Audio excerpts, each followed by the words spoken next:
Right now at 6, Portland's ban on camping, already on pause, gets an overhaul. We've put together a package that we think is responsive to the criticisms that we heard. Plus, police crack down on a new fentanyl hotspot. We just keep shuffling them around, and this is where they landed. Then, the county throws dozens of asylum seekers a lifeline after KGW kept asking tough questions. So what was the thought process around handing tents to these 80 people? And opening date delayed. How much longer you'll have to wait to see the PDX of the future.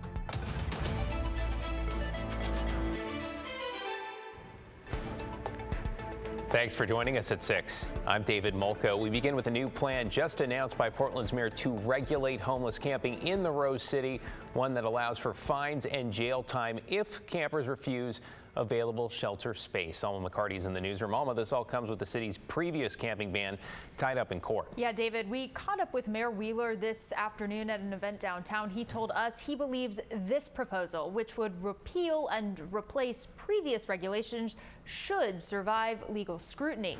Wheeler says it does a couple of things. First, it defines where camping is prohibited, including camps that block sidewalks, ADA ramps, or businesses.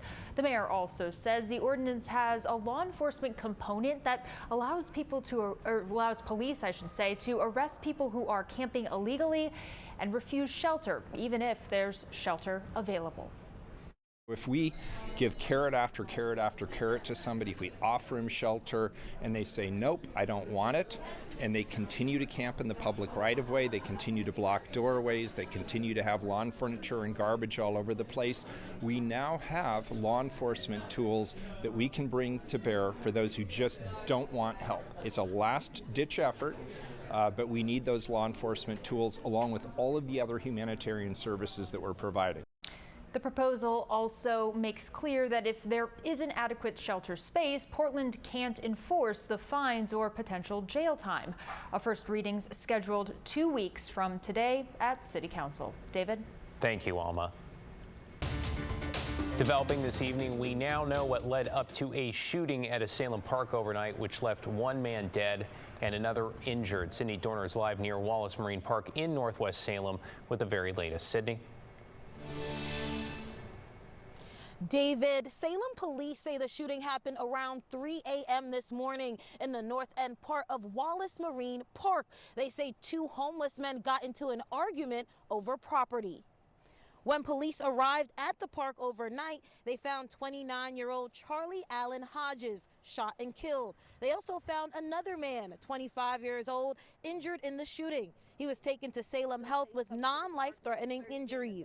The park was shut down for the majority of the day, and we spoke to a few folks who were here and disappointed the park was closed. One man who lives nearby says he walks his dog here every Thursday. He thinks the city did a great job of cleaning up trash around the park from surrounding homeless encampments, but needs more police officers patrolling the area to keep it safe. The city council needs to come out and actually look at what they're doing to our city, because it's going to end up just like Portland if they don't change their game plan. Because they book the officers, book the people, and then they release them before the cops even get out of there. Now, no arrests have been made so far, and Salem police say no weapons were used beside a gun. In Salem, I'm Sydney Dorner. Back to you, David. Thank you, Sydney. All right, let's get to your headlines this evening, beginning in southeast Portland, where police are investigating two overnight stabbings that left 3 people hurt. The first was before 10 at the corner of Southeast Grand and Washington. Whoever did it took off before officers arrived. The man who was stabbed is expected to survive. Then, just after midnight, a man and a pregnant woman were stabbed in an apartment on Southeast 122nd in the Mill Park neighborhood. Police say they arrived to find the suspect standing over one of the victims holding a knife, who then charged an officer, punching him in the neck. Officers were able to get the suspect under control and into handcuffs. He's been identified as 21-year-old Justin Barrera Guild. Both victims are expected to survive.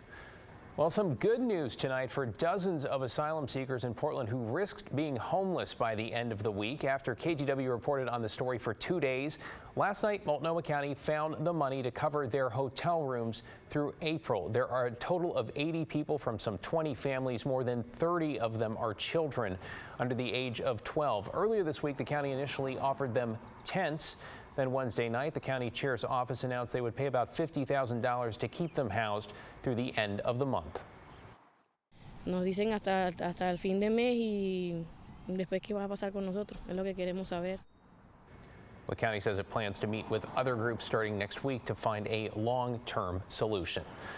Police in Coeur d'Alene, Idaho, say they now have audio and video evidence of a racist attack on the Utah women's basketball team. The team had just arrived to play in the NCAA tournament in Spokane last month and were walking from their hotel to a restaurant in Coeur d'Alene when some people driving by shouted racial slurs. They say it happened again after they left the restaurant. Authorities looked through more than 35 hours of video from local businesses to establish a timeline here and found a racial slur was used more than once. They are now looking for the people who were involved.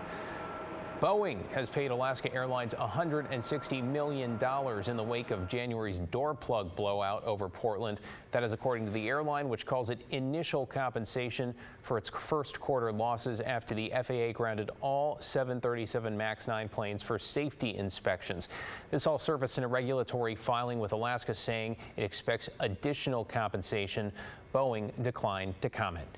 And it looks like we'll be dealing with major construction at PDX well into the summer. Today, the Port of Portland announced the grand opening of the new main terminal. The one with the mass timber roof has been pushed back from May until August. This after what the port described as several close calls on the job site in February. No one was injured, but project managers took a safety pause to rest and refocus. The port says nearly 1,000 workers remain dedicated to the project. Ashley?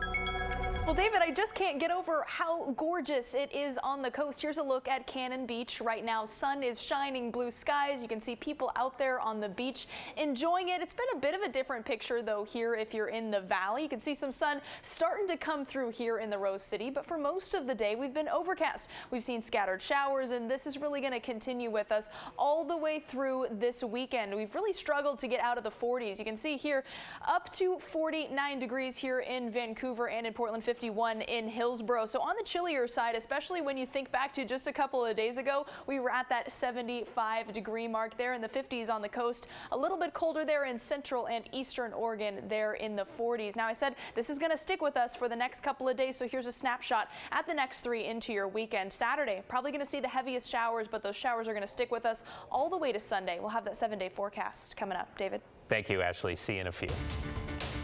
In an update tonight, Portland police are cracking down on one of the new hotspots for drug use with more than a dozen arrests around the Central Library. Thomas Schultz is live downtown with those details. Thomas? Yeah, well, David, business owners say that over the past 3 months, it's just become increasingly challenging to operate down here by the Central Library. Though now, some of those business owners are beginning to become a little bit more cautiously optimistic that's going to change. For months, it's been a stark sight around Portland's Central Library. People sprawled across benches, tarps right beside them, and drugs rampant. You're watching drugs everywhere, and it's exhausting. Amber Job is the owner of the Skeleton Key Auditorium up the street from the library. She says for months, an influx of people have gathered around the library where many smoke fentanyl. Since the December, all of the businesses on the block have essentially had at least one window broken. Oh yeah, that's number 8. 8th piece of wood.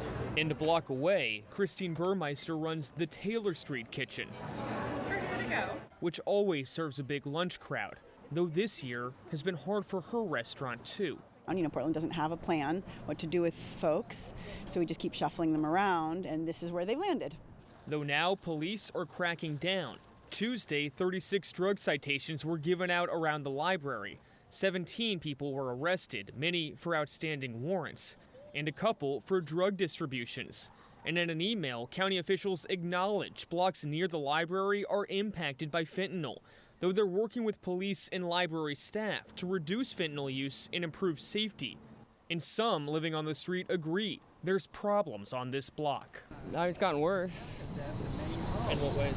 Just like the drug use. And Justin Horst is homeless and has lived near the library for a year. He uses fentanyl and was here before Tuesday's arrest, though he and other homeless Portlanders say arrests aren't the answer. Treatment and shelter are. Where you can go in and get a cup of soup, something to drink, something to eat. And business owners agree treatment is needed, but say enforcement is too. I love Portland, but right now it's difficult. And we spoke to workers at the library today, too, who say that after these arrests on Tuesday, they're also cautiously optimistic that things will begin to change. David? Thomas Schultz with the update downtown tonight. Thank you, Thomas. Straight ahead at 6, meet the volunteers who powered a study to map out local hot spots, how their findings could make a difference for future heat waves.